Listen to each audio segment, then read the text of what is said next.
आपण परीक्षेमध्ये कसे तुमचे मार्कावरनं तुमचं ठरतं ना तुमची श्रेणी.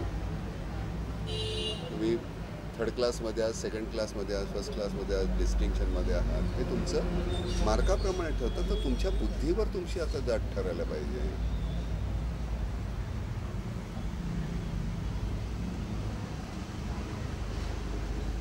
पण आपल्याकडे काय बरं, कायदे करून कित्येक कायदे असे की ते करून सुद्धा त्याचा काही उपयोगच नाही आहे. त्यामुळे ते कायदा रद्द करणं काय आणि असणं काय आणि काय काय होतं आहे. आम्हाला जे करायचं ते करतोच आम्ही. एकटा दुकट्या पोलिसावर कशीही गाडी चालवतो. आता काल मी गाडी चालवत जात असताना अंधेरीला ज्या पद्धतीनं काही मुलं त्या मोटरसायकल ज्या चालवत होतो, पण तुम्ही तर मरणारच, त्याच्याबरोबर तुम्हाला अजून कोणीतरी मरेल.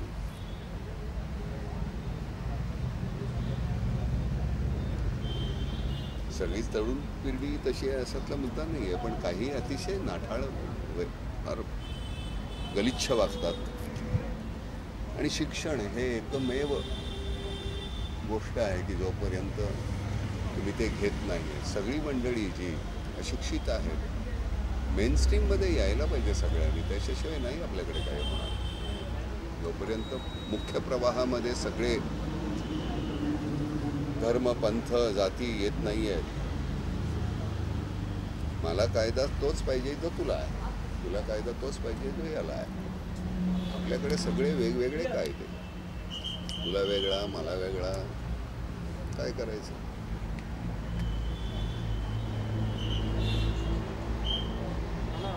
विसंगती खूप झालेली आहे आपल्या ह्याच्यामध्ये. काय नाम फाउंडेशनच्या कामाबद्दल अनेक ठिकाणी नद्यांचं खोलीकरण झालं किंवा निधी दिला, तर लोकांचा फीडबॅक कसा आहे की कशा पद्धतीने काम नाही खूपच छान झालं. म्हणजे आता काम छान झालं, आपण त्याच्यासाठीच करत होतो ते चांगलंच व्हावं म्हणून. त्यातून जे पाणी तिथे झिरपलेलं आणि त्या आता किती दिवस चालेल, वर्ष चालेल, 1.5 वर्ष चालेल, 2 वर्ष चालेल, विहिरींना पाणी लागलं. पण तीच उद्दिष्ट आहेत, त्यामुळे ती करत राहायची. सगळ्यात महत्त्वाचं नामच्या याच्या माध्यमातून आपल्याला शिक्षणासाठी ही जी मुलं आहेत, कारण ज्या फीज आहेत तुमच्या वर्षाच्या, त्या मुलांना नाही परवडत. एक तर राहण्याचा खर्च, खाण्याचा खर्च, पुस्तकांचा खर्च, कॉलेजचा खर्च, याच्यातून अतिशय हुशार असलेली गरीब वर्गातली मुलं, मी खालच्या वर्गातली नाही म्हणत, मी गरीब जे आहेत, सांपत्तिकदृष्ट्या जे कमी आहेत, मग ते सगळ्या समाजातली आणि धर्मातली, त्यांच्या शिक्षणाची आणि आजारपण हे सगळ्यात महत्त्वाचं आहे. औषधं इतकी महाग आहेत आणि आपण ब्रँडेड सगळी औषधं आपण घेत राहतो. तर त्या ब्रँडेड ह्याची खरी तर ती किंमत त्याची 2 पैसे असते, पण ते विकताना ते 20 रुपयाला विकतात.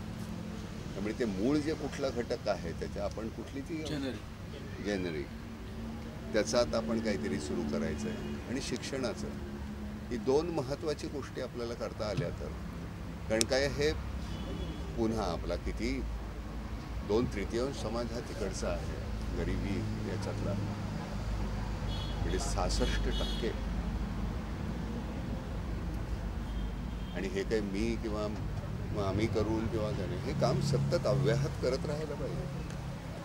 त्यांना सगळ्यांना त्या 33% जो तुमचा आहे, जो ठीक वर्ग आहे, त्याच्यामध्ये त्याचा 43 कसा होईल, मग 73 कसा होईल, जास्तीत जास्त. आणि आपले काही मंडळी बघतो आपण, नेते इतके आश्लाद्य आहेत, यावेळी निदान खूपसे बरे पण आहेत, पण काही इतके नाठाळ आणि इतके विचित्र, कुठल्या वर्गाचं काय प्रतिनिधित्व करतात, काय बोलतात, गलिच्छपणा आहे. बरं, त्यांची नावं घेऊन बोलता येत नाही. कधी कधी असं वाटतं की कसं काय हे नेते होतात. फक्त कायदे आणि कायदे करून आणि ते बदलून किंवा पुन्हा रद्द करून काही होणार नाही. माणसं म्हणून आपण जर का आपल्याला स्वतःला कुठेतरी अजून सुधारू शकत असू तर, आणि कडक धोरणं पाहिजेत. फार मवाळ असून चालणार नाही. म्हणजे तुम्ही आम्ही सुद्धा नुसतं मवाळ राहून नाही असं नाही. म्हणजे वेळ आली तर मनगट किंवा गचांडी धरण्याची ताकद पाहिजे आपल्यामध्ये. सारखं कोणतरी तो करेल म्हणून त्याची वाट बघायची, तसं नाही. तुम्ही कधी सुरू करणार आहात? नुसतंच आपण पाहिल्यानंतर किंवा नुसतं मोर्चे काढायच्या नंतर ते घडत असताना तुम्ही काय करता, त्यावेळी तुम्ही भूमिका काय घेता, ही महत्त्वाची गोष्ट आहे. त्याच्या हातात चाकू होता, त्याच्या हातात गन होती, त्याच्या हातात अमुक होतं, पण तो किती होता? रिव्हॉल्वरमध्ये किती गोळ्या होत्या? 6. तुम्ही किती होतात? 1000. पण तुम्हाला त्या 6 गोळ्यांनी तुम्हाला थांबून ठेवलं आम्ही. म्हणजे हे बोलत असताना तुम्ही म्हणाल की मग तू काय केलंस नाना, पण माझ्यासमोर असा खरंच असा कुठला जर प्रकार घडत असेल तर मला नाही पुढे जायला भीती वाटणार किंवा आपलं काय होईल असा मी नाही विचार करणार आणि तो करूही नाही. तर काहीतरी होईल, कारण हे नवीन आता मुलांची ही किंवा तिथे असलेला कोणीही, म्हणजे मी मला वृद्धामध्ये नाही गणत, कारण मला कधीच म्हातारा होणं नाही आवडणार. एक थोडासा लल येतो, तुम्ही एखाद्या गोष्टी घडत असतात तुमच्या बाजूला, थोडंसं नैराश्य असतं, पण तरीसुद्धा पुन्हा तिथून उठायचं. सारखं कोणीतरी करेल, सरकार करेल, शेजारी माझा आहे तो करेल, हा करेल, तो करेल, तो करेल, याची वाट बघत बसतो. आजपर्यंत मी पक्ष कुठला घेतला नाही, कुठल्या राजकारणात गेलो नाही, कुठल्या पक्षाची मिराजदारी घेतली नाही. त्याचं कारण तेवढंच आहे, त्या पक्षाची कन्सिस्टन्सी कशी असेल, सातत्यानं ते किती चांगलं करतायत. कदाचित एखादी 2 माणसं चुकीची येतात त्या पक्षामध्ये आणि ते पक्षाची सगळी प्रतिमा ढासळायला ती मदत करतात आणि सगळा पक्ष मग असं वाटतं की अरे बापरे, हे काय घाण झालं. असा सगळा प्रकार आहे आपल्याकडे. एक तुम्ही सगळ्यांनी इथे कॅमेरे घेऊन इथं बसलेले आहात, तुम्हाला सगळ्यांना एक नुसतं रिपोर्टिंग करू नका. रिपोर्टिंगनी मला काय चाललंय, घाण चाललंय बाजूला, त्याच्यामध्ये मला इंटरेस्ट नाही. ते घाण संपवण्यासाठी सुद्धा हे कॅमेरे काय करतात हे माझ्या दृष्टीनं महत्त्वाचं आहे. तेवढं बघा. दरवर्षी तुम्ही इथे येता, चॅनलवर हे दाखवलं तुम्ही, मग नंतर तो विषय संपला, असं नाही.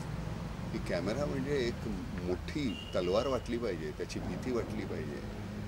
ते कसं तुम्ही करताय? ब्रेकिंग न्यूज नुसती आणि माझ्या ह्याच्यावर पहिल्यांदाच बघताय आणि तुमच्या ह्याच्यावर दुसऱ्यांदा तर शिळी झालेली बातमी, असं नको. कुठेतरी तुमच्यामध्ये जसं कायम आपण पुढच्या वर्गात जात असतो तसं वर्षानुवर्ष जसं ते तुम्ही गेल्याही वर्षी आलीस, 10 वर्षापूर्वी आलीस, आज तुझ्या दृष्टिकोनामध्ये फरक झालेला पाहिजे. वार्ताहर नुसतं नाही राहायचं, नुसतं रिपोर्टर नाही, पत्रकार व्हा तुम्ही. आतमध्ये तुमची एक भूमिका असायला पाहिजे. मग त्याच्याबद्दल मग सोसावं लागतं, मग ते सोसण्याची तयारी ठेवायची. जर ते ठेवणार असाल तर मग, नाहीतर काय होतं, कोणीही येतं. पत्रकारिता ही इतकी साधी आणि सबंग नाही आहे. फार महत्त्वाचा विषय आहे हा. तुमच्यामुळे सगळे सजग होत असतात, पण नुसतं डॉक्युमेंटेशन किंवा नुसतंच दाखवणं, त्याच्या पलीकडचा एखादा प्रश्न तुम्ही मला कुठलाही, मला अडचणीत मी येत नाही, मला देता नाही आलं उत्तर तर मी नाही देणार, पण मला असं वाटतं की तुम्ही आतमध्ये तुम्हाला प्रश्न पडले पाहिजे. गणपतीकडे काय मागितलं हा प्रश्न हा इतका विचित्र आहे तुझा, इतका ढोबळ आहे, तसले प्रश्न नाही विचारायचे, काहीतरी वेगळे प्रश्न विचारायला पाहिजे. मीही नोकरी करतो, मी ज्यावेळी नाटका सिनेमात काम करतो, पण ते सतत तुम्हाला मी काहीतरी नवीन देऊ शकतो का, ही माझी जबाबदारी आहे. पैसे मला तेवढेच मिळतील, कदाचित चांगलं केलं तर जास्त मिळतील, नाही केलं तर कमी मिळतील, पण तो ध्यास असायला पाहिजे. त्यामुळे हा पत्रकारिता हा तुमचा जो आहे तो ध्यास व्हायला पाहिजे. नुसतं रिपोर्टिंग, नुसतंच हे करणं हे नाही चालणार. आणि मीही तुमच्याकडनं अपेक्षा ठेवण्यात काही गैर नाही, तुम्ही माझे आहात, मला हे तुम्हाला सांगायलाच पाहिजे. नाना तुझं हे चुकलं हे सांगण्याची ताकद पाहिजे, पण मग नाना कुठे चुकलं याच्यासाठी त्याचा मागोवा घेतलाच पाहिजे आपल्याला. पण नाना हा मी उगाच प्रातिनिधिक म्हटलं, पण मग कोणीही, मग तो राजकारणी असेल, खेळाडू असेल, कोणीही असेल, आपल्याला कळतं की आता वर्षोनुवर्ष इतके खड्डे पडत आहेत, काय केलं आपण? नुसते खड्डे दाखवणं, कोण जबाबदार आहे त्या खड्ड्यांना? आम्ही सगळे मिळून, सगळे उठून, सगळे जाऊन का नाही त्यांना विचारत? काल निवडून आलेला नगरसेवक वर्षभरामध्ये करोडोपती कसा होतो हे प्रश्न आम्हाला का नाही पडत? का नाही तुम्ही शोधून काढत? का नाही ते लावून धरत तुम्ही? प्रत्येकाने एक नगरसेवक घेतला वाट्याला तरी सुद्धा तुम्ही किती बातम्या देऊ शकाल? आणि बातम्या म्हणजे त्यातून काहीतरी निघेल, त्यातून काहीतरी कोणी सलमाननी काय केलं आणि नानांनी काय केलं आणि ऋतिकनी काय केलं आणि कतरीना काय केलं, त्याच्यात काय काय देणं घेणं आहे? ओठार्थी आहेत सगळे. त्याच्यापेक्षा फार महत्त्वाचं काहीतरी आपल्या बाजूला आणि वाईट घडतंय, ते वाईट आपण घालवण्यासाठी काहीतरी करायला पाहिजे आणि करू आपण. असं नाही आहे सगळंच निराशाजनक आहे, पण हे तुम्ही तुमच्या बाजूने ते करायला पाहिजे. काय विचारायचं आहे? धन्यवाद.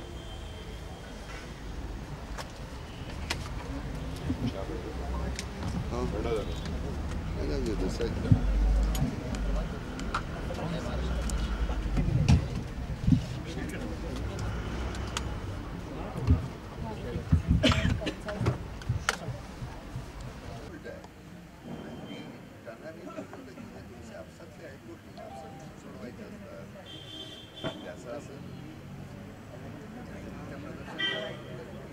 असं मी तुम्हाला उलट विचारलं त्याच्यानंतर नानाने तुम्हाला समजलं मी त्यांना मुद्दाम करून विचारल्याची बातमी येते कशी सर्च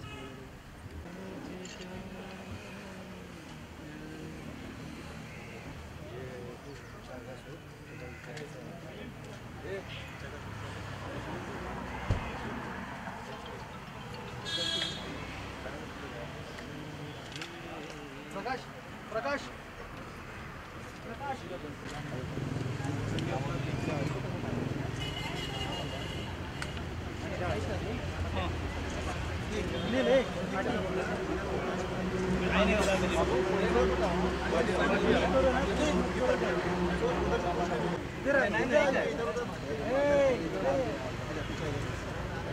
संदीप पाटी आहे ना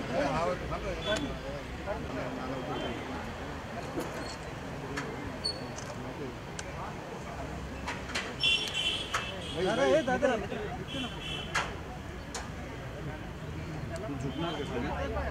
काय नाही पीछे पीछे थोड़ा पार्टी है ना क्या? मागे पार्टी हुआ ना पीछे चल रहा है यार तुम तो और चल पीछे मोबाईल अरे आत घेणार पार्टी चला तर पार्टी झाला ना पीछे पार्टी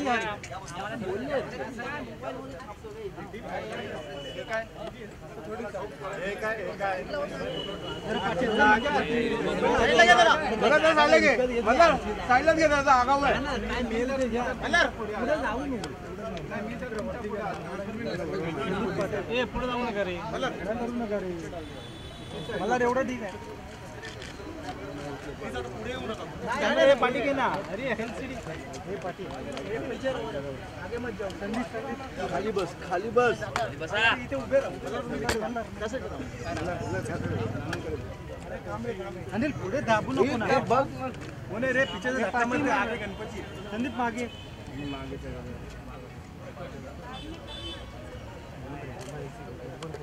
तुला हवा काय पाहिजे मोबाईल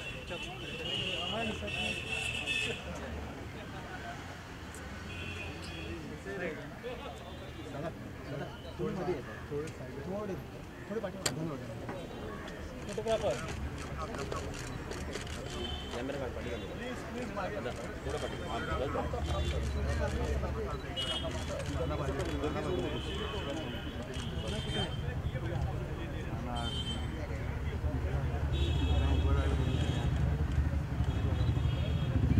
मोबाईल ॲप पाठी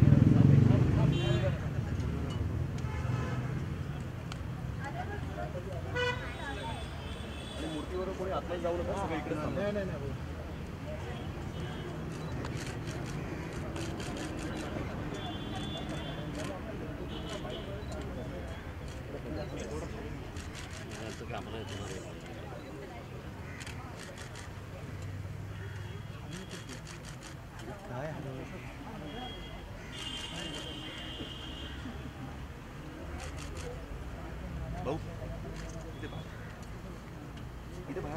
आतमध्ये नको. तुम्ही एक आलं तर सगळे येणार बाहेर या.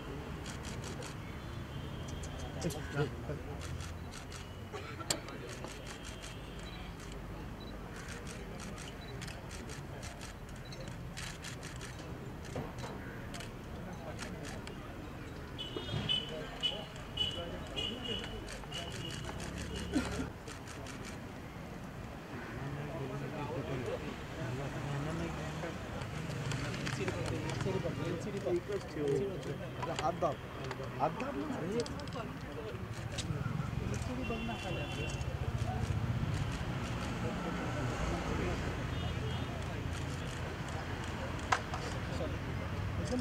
कॅमेरा बघ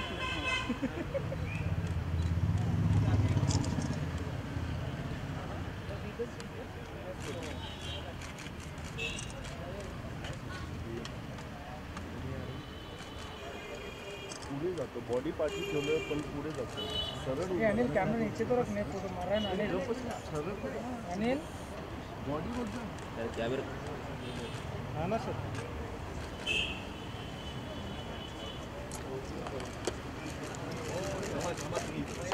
पुढे जाऊ नका रे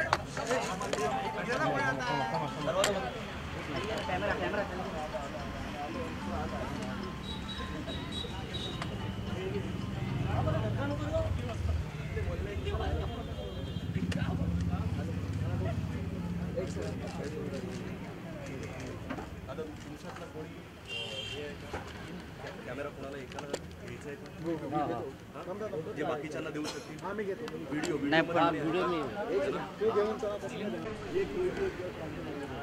आम्हाला ना फोटो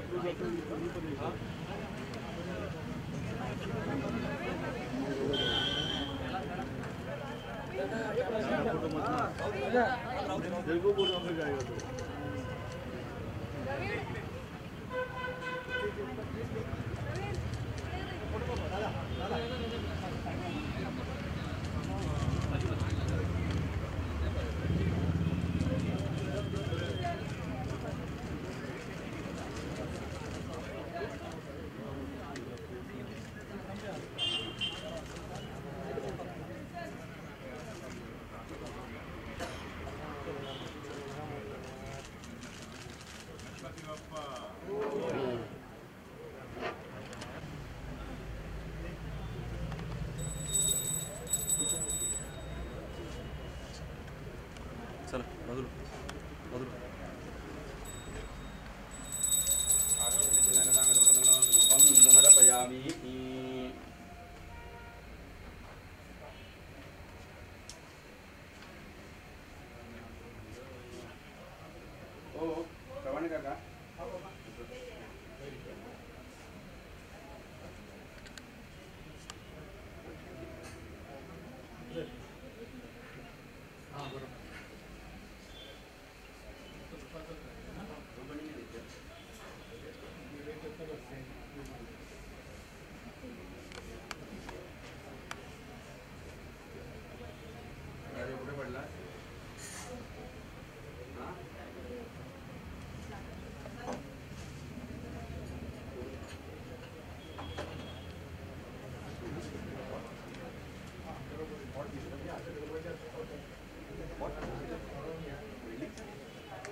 वंदस्मृतगंधा सर्वदेवानां रूपोऽयं मृदिकदां मार्धिवधिनां